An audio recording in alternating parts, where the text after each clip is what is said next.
Hi hello. ഇന്നിവിടെ ഒരു മീൻ കറി ഉണ്ടാക്കാൻ പോകുന്നതാണ്. ശരിക്കും ഇത് എൻ്റെ റെസിപ്പിയല്ല, ഞാൻ വേറൊരു പേജിൽ കണ്ടതാണ്. അപ്പോൾ ഞാനൊന്ന് പരീക്ഷിച്ച് നോക്കാമെന്ന് വിചാരിച്ചു. അപ്പോൾ നിങ്ങളെയും കൂടെ കാണിക്കാമെന്ന് വിചാരിച്ച് ഞാനിവിടെ ഒരു ചട്ടി ഗ്യാസ് സ്റ്റൗവിലോട്ട് വെച്ച് കൊടുത്തിട്ടുണ്ട്. കുറച്ച് വെളിച്ചെണ്ണ ഒഴിച്ചിട്ടുണ്ട്. ഇതിൽ വെളിച്ചെണ്ണ ചൂടായി വരുമ്പോഴത്തേക്ക് കുറച്ച് കടുക് ഇട്ട് പൊട്ടിക്കാവേ. കടുക് പൊട്ടിയതിന് ശേഷം കുറച്ച് ഉലുവ കൂടി ഇട്ട് കൊടുക്കാം. ഉലുവയും കൂടെ നമുക്കൊന്ന് മൂപ്പിച്ചെടുക്കാവേ. ഉലുവയും ഒന്ന് മൂത്ത് വരുമ്പോഴത്തേക്ക് കുറച്ച് ഇഞ്ചിയും വെളുത്തുള്ളിയും കൂടെ ചതച്ചതും കൂടെ ഞാൻ ഇട്ട് കൊടുത്തിട്ടുണ്ട്. ഇത് പേസ്റ്റ് ആക്കണ്ട, ഒന്ന് ചതച്ചെടുത്താൽ മതിയേ. അതും കൂടി ഇട്ട് കൊടുത്തിട്ടുണ്ട്. പിന്നെ കുറച്ചധികം ചെറിയ ഉള്ളിയും 2 പച്ചമുളകും കൂടി കീറിയിട്ട് ഞാനൊന്ന് വഴറ്റിയെടുക്കുവാണേ. ഇതൊന്ന് വഴണ്ട് വരുമ്പോഴത്തേക്ക് നമുക്ക് ഇതിലോട്ട് ആവശ്യമായ പൊടികൾ ചേർത്ത് കൊടുക്കാം. ഞാൻ ഒരു കണക്ക് പറയുന്നില്ല, ഓരോരുത്തർക്കും ഓരോ ഏരിയയാണ്, അപ്പം അതനുസരിച്ച് ഇട്ട് കൊടുക്കുക. ഞാനിവിടെ 1 സ്പൂൺ മുളക് പൊടിയും 1 സ്പൂൺ മല്ലിപ്പൊടിയും കുറച്ച് മഞ്ഞൾപ്പൊടിയും കൂടി എടുത്തിട്ടുണ്ട്. ഉലുവ നേരത്തെ ഇടാത്ത ആൾക്കാർക്ക് വേണമെങ്കിൽ ഇപ്പം ഉലുവ പൊടി കൂടെ ചേർത്ത് കൊടുക്കാം. എന്നിട്ട് ഇത് നല്ലപോലെ ഒന്ന് പച്ചമണം മാറുന്നത് വരെ ഒന്ന് വഴറ്റിയെടുക്കാം. ഇത് പച്ചമണമൊക്കെ ഒന്ന് മാറിയതിന് ശേഷം അത്യാവശ്യം വലിപ്പമുള്ള ഒരു തക്കാളിയും കൂടി അരിഞ്ഞതിനകത്തോട്ടിട്ട് കൊടുക്കുന്നുണ്ട്.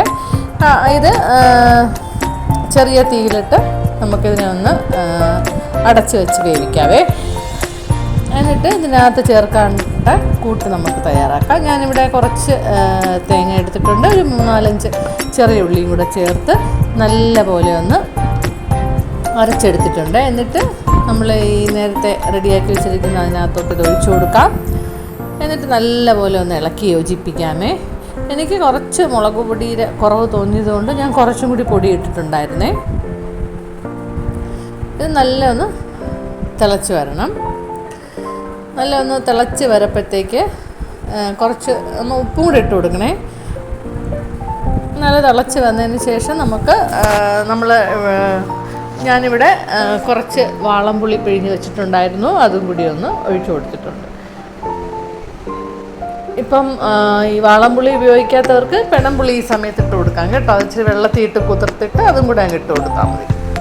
എനിക്കതിൻ്റെ ടേസ്റ്റ് ഇഷ്ടമില്ലാത്തത് കൊണ്ടാണ് ഞാൻ നമ്മുടെ മറ്റേ വാളംപുളി എടുത്തിരിക്കുന്നത്.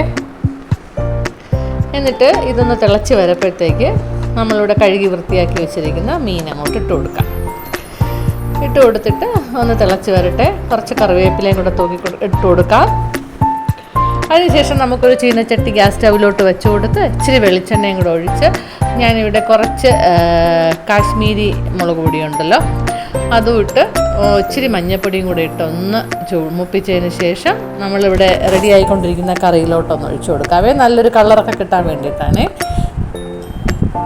മറ്റേ കാശ്മീരി മുളക് പൊടി അല്ലാതെ ഇട്ട് കൊടുക്കാം, മറ്റേ മുളക് പൊടി ഇട്ട് കൊടുക്കാം. അപ്പോൾ ഇച്ചിരി എരി കൂടി പോകുമെന്ന് വിചാരിച്ചിട്ടാണ് ഞാൻ കാശ്മീരി മുളക് പൊടി ഇട്ടത്.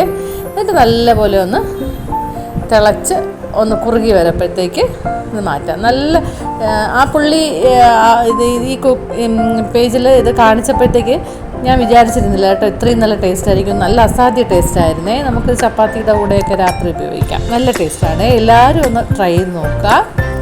അപ്പോൾ എൻ്റെ പേജ് ആദ്യമായിട്ട് കാണുന്നവർ ലൈക്ക് ചെയ്യുക, ഷെയർ ചെയ്യുക, ഫോളോ ചെയ്യുക. അപ്പോൾ നമുക്ക് വേറൊരു വീഡിയോയുമായി കാണാം. Thank you.